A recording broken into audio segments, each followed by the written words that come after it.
बिस्मिल्लाहिर्रहमानिर्रहीम। अस्सलाम वालेकुम डियर स्टूडेंट्स, मैं हूं प्रोफेसर फैज़ान गुराया। हमारा आज का लेक्चर PAK 302 के हवाले से है। पिछले लेक्चर में हमने बांग्लादेश के बारे में पढ़ा कि बंगाल से बांग्लादेश, ईस्ट पाकिस्तान से बांग्लादेश कैसे बना। आज हम इससे आगे चलेंगे तो बात करेंगे भुट्टो की, जुल्फ़िकार अली भुट्टो। जुल्फ़िकार अली भुट्टो जो है, अगर हम इसकी बात करें, इंट्रोडक्शन हम इसकी बात करें तो इसकी पैदाइश जो है वो 1928 में हुई थी। ठीक है, लाड़काना सिंध के एक शहर में। इसने बॉम्बे कैथेड्रल से तालीम हासिल की, जॉन कैनन स्कूल से, और उसके बाद ये यूनिवर्सिटी ऑफ कैलिफोर्निया पढ़ने चला गया। वहाँ से ये यूनिवर्सिटी ऑफ ऑक्सफोर्ड गया। ठीक है, और पाकिस्तान में वापस आकर मैंने पॉलिटिकल करियर का आगाज़ किया। इनिशियली इसने अयूब खान गवर्नमेंट को ज्वाइन किया, उसके कैबिनेट को ज्वाइन किया। ठीक है, अपना एक रोल अदा किया अयूब खान के साथ 1965 की जंग में भी। और उसके बाद उसने 1967 में अयूब खान की कैबिनेट को अ, छोड़कर अपनी पार्टी बनाई, PPP के नाम से। Bhutto leave the Ayub Khan cabinet establish PPP। ठीक है, अब ये छोड़ने की कई रीजंस थी। क्यों? क्योंकि जाहिर सी बात है, भुट्टो भी ना एक पैदाइशी लीडर था। हिस्ट्री में आता है, मैं नहीं जानता उसमें किस हद तक सदाकत है, कि भुट्टो ने आर्मी का टेस्ट भी दिया था। अ, बड़ों से ये बात सुनी है, मैंने कहीं पढ़ी नहीं है, लेकिन मैं आपसे डिस्कस जरूर करता हूँ कि भुट्टो ने आर्मी का टेस्ट दिया, वो सेलेक्ट नहीं हुआ। जब वो उसने अपनी पार्टी बनाई और इलेक्शन जीत के वो आया, तो उसने वो जो ऑफिशियल्स थे उस वक्त ISSB के, उन सबको बुला लिया और उनसे और अपनी फाइल भी मंगवाई। ठीक है, ये देखने के लिए कि उसे क्यों सिलेक्ट नहीं किया गया था। और जब फाइल मंगवाई गई तो फाइल में ये बात लिखी थी कि ये बंदा एक आर्मी सक्सेसफुल आर्मी ऑफिसर नहीं बन सकता, ही इज़ अ लीडर। ये एक लीडर है, ये आर्मी ऑफिसर नहीं बन सकता। तो भुट्टो जो कि लीडर था, तो लीडर जो है वो किसी के अंडर ज्यादा देर काम नहीं करता। तो कई इश्यूज हुए, कई इनके क्लैशेज हुए। एट द एंड इसने 1967 में पेपर पार्टी बना ली। अब ये with the passage of time बड़ी रैपिडली ये लोगों में मकबूल होना शुरू हो गया। और इतनी रैपिड मकबूल हुआ कि 3 साल में ये 1970 के इसने अयूब खान को छोड़ा और यहिया को ज्वाइन किया। ठीक, डिपार्चर अयूब खान चला गया, उसके बाद यहिया आ गया। लेकिन चूंकि इसकी पार्टी हो रही थी, प्रोमिनेंट हो रही थी, लोगों के दरमियान ये प्रोमिनेंट हो रहा था। उसका इफेक्ट ये हुआ कि 3 साल में ही ये वेस्ट पाकिस्तान में इलेक्शन जीत गया। ठीक है, अब अयूब खान ने चूंकि 1962 का जो आइन था उसको सेटिसाइड कर दिया था। तो जब ये इलेक्शन जीता, जनरल इलेक्शंस में इसने जीत हासिल की। खैर वो जीत नहीं थी, मैंने पिछले लेक्चर में बताया कि शेख मुजीबुर रहमान ओवरऑल जीता था, लेकिन वेस्ट पाकिस्तान में इसने जीत हासिल की पीओ पार्टी ने, और ईस्ट पाकिस्तान में शेख मुजीबुर रहमान ने जीत हासिल की। लेकिन साथ कुछ और पार्टियां ने भी जीत हासिल की थी, तो शेख मुजीबुर रहमान की सीट सबसे ज्यादा थी। ठीक है, आधे से भी ज्यादा सीट शेख मुजीबुर रहमान की थी। तो उसका बनता था, लेकिन उसको हुकूमत नहीं देगी। तो पीओ पार्टी ने फौज के साथ मिलकर अपनी हुकूमत कायम कर ली। अब उस वक्त कॉन्स्टिट्यूशनल क्राइसिस चल रहे थे मुल्क के अंदर। अब कॉन्स्टिट्यूशनल क्राइसिस में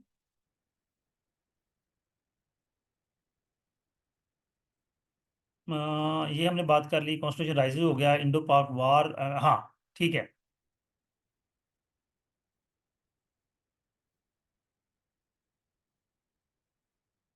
कॉन्स्टिट्यूशन क्राइसिस की हम बात कर रहे हैं कि कॉन्स्टिट्यूशन क्राइसिस के थे, और जो भुट्टो ने आते ही आइन पर तवज्जो दी, आइन बनाया।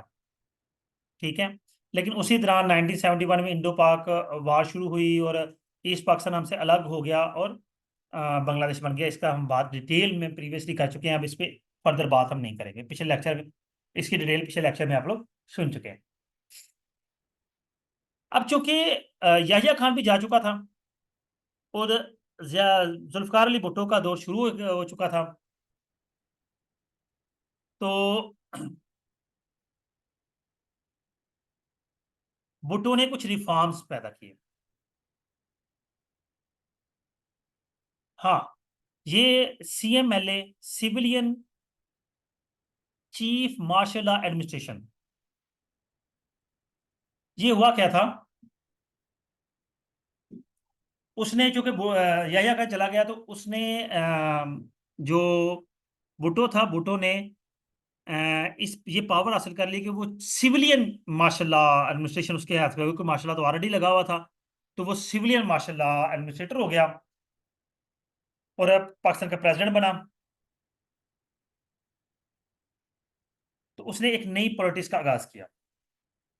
अब नई पॉलिटिक्स में उसने कुछ रिफॉर्म्स ऐड किए। क्या रिफॉर्म्स थे भुट्टो के? ही board important industrialist to leave the country. इसने कहा जी जो इंपोर्टेंट इंडस्ट्रियलिस्ट हैं, अगर वो मुल्क छोड़ के जाना चाहते हैं ठीक है, नहीं तो मोस्टली इंडस्ट्रीज को, कंट्रीज को, बिजनेसेस को पाकिस्तान गवर्नमेंट की तहवील में ले लिया जाएगा। और जिसने इसका मुदाखलत की उसे उसने जेल के सलाखों के पीछे डाल दिया। इसने बहुत से आर्मी जनरल्स को रिटायर किया, ठीक है। मुजीबुर रहमान को भी चूंकि पकड़ लिया गया था उस रिफॉर्म्स के दौरान, जब बांग्लादेश की तहरीक चल रही थी, तो इसने उसको रिलीज कर दिया, छोड़ दिया मुजीबुर रहमान को।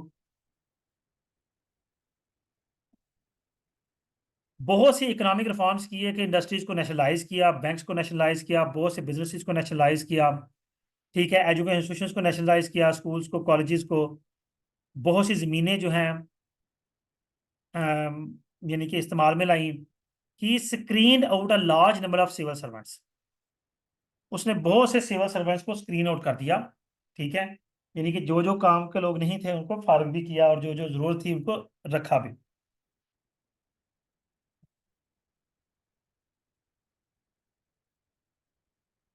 अच्छा, नेक्स्ट है जी हमारा इंटरम कॉन्स्टिट्यूशन 1972। 1972 में एक इंटरम कॉन्स्टिट्यूशन बना के पेश किया गया और मार्शल लॉ को विड्रॉ कर दिया गया। It was adopted by national assembly which was elected इन 1970। 1970 को नेशनल असेंबली जो बनी थी उसने इस इंटरम कॉन्स्टिट्यूशन को अडॉप्ट कर लिया। Legally a new election should have been held for a new assembly after secession of East Pakistan। उसके बाद दोबारा से 1972 में इलेक्शन हुए। किसी ने ये इलेक्शन करवाने के लिए नहीं कहा था, लेकिन आ, ये इलेक्शन करवाए भी गए। दस this assembly acted constitution assembly for both 1972 interim constitution 1973। ये असेंबली जो है प्रॉपर जो है वो कॉन्स्टिट्यूशन असेंबली बनी 1972 के कॉन्स्टिट्यूशन, 73 के कॉन्स्टिट्यूशन के तहत। 1972 के साइलेंट फीचर्स क्या थे? It was presidential system, presidential system होगा, कोई प्राइम मिनिस्टर नहीं होगा।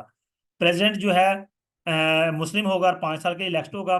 Constitution was silent in the mode of presidential election. Constitution silent रहेगा, कॉन्स्टिट्यूशन कोई अपना रोल अदा नहीं करेगा प्रेसिडेंशियल इलेक्शन में। In case of vacancy has successor will be elected by the national assembly. अगर कोई वैकेंसी खाली होती है तो नेशनल असेंबली जो है उसे इलेक्ट कर सकती है। There will be a vice president elected by national assembly for 5 years। और वो वाइस प्रेसिडेंट होगा और 5 साल तक इलेक्टेड रह सकता है। There was to be a unicameral legislature where the national assembly war federal legislature. अब यूनिकैमरली एक ही असेंबली से नेशनल असेंबली, और वही फेडरल लेजिस्लेचर थी। National assembly has the power to legislate on all subject mentioned in the federal concurrent legislative list. National assembly ही तमाम फैसले, तमाम जो लेजिस्लेटिव लिस्ट में फैसले मामला थे वो सारे नेशनल असेंबली ही देखते थे। President could withhold assent from any bill pass by national assembly and could return it for reconsideration for recommendation for amendment. अगर नेशनल असेंबली को बिल पास करती है, प्रेसिडेंट के पास जाता है, तो वो उसे रिकंसिडरेशन के लिए वापस भी भेज सकता था। मतलब ये है कि प्रेसिडेंट की परमिशन के बगैर वो बिल एक्सेप्ट नहीं हो सकता था, क्योंकि प्रेसिडेंट हेड था गवर्नमेंट का, तो नेशनल असेंबली बेसिकली उसके अंडर ही काम कर रही थी। उसके बाद at provincial level there was a parliamentary system था। प्रोविंशियल लेवल पे भी पार्लियामेंट्री सिस्टम था, पार्लियामेंट बनाई गई। The governor were appointed as the president in his own description. Governor को प्रेसिडेंट ही अपॉइंट करता था और वही होल्ड करते थे पूरे सूबे को। The provincial legislation was also unicameral. Provincial भी लेजिस्लेचर जो है, अब पाकिस्तान की जो लेजिस्लेचर है वो डुअल है, ठीक है। सेनेट है और नेशनल असेंबली है, इन दोनों को मिला के पार्लियामेंट कहते हैं। उस वक्त सिर्फ नेशनल असेंबली और सूबाई असेंबली थी। Administrative relations between centre and provincial were similar to those of 1962। जो एडमिनिस्ट्रेटिव रिलेशंस थे वो 1962 के कॉन्स्टिट्यूशन के मुताबिक ही रखे गए, क्योंकि चूंकि ये अभी इंटरम था तो इसके अपने कुछ मामला थे, कुछ नहीं थे। There was a national economic council, national economic council बनाई गई। The judicial was same as 1962 constitution, यानी कि 1972 के इंटरम कॉन्स्टिट्यूशन में बहुत सी रिफॉर्म्स जो है 1972 की ली गई। इसके बाद जी 1972 का कॉन्स्टिट्यूशन जो कि बन रहा था, उसकी अडॉप्शन 1973 में हुई। अगले लेक्चर में इंशाल्लाह हम उस पर बात डिटेल में करें। जी स्टूडेंट्स, उम्मीद करता हूँ ये लेक्चर भी आपके लिए अंडरस्टैंडिंग होगा। अपना ख्याल रखिएगा और जाने से पहले जो जो स्टूडेंट्स नए हैं वो चैनल को सब्सक्राइब कर दें, वीडियो को कमेंट करना और लाइक करना हरगिज़ ना भूलिएगा। अल्लाह हाफिज़।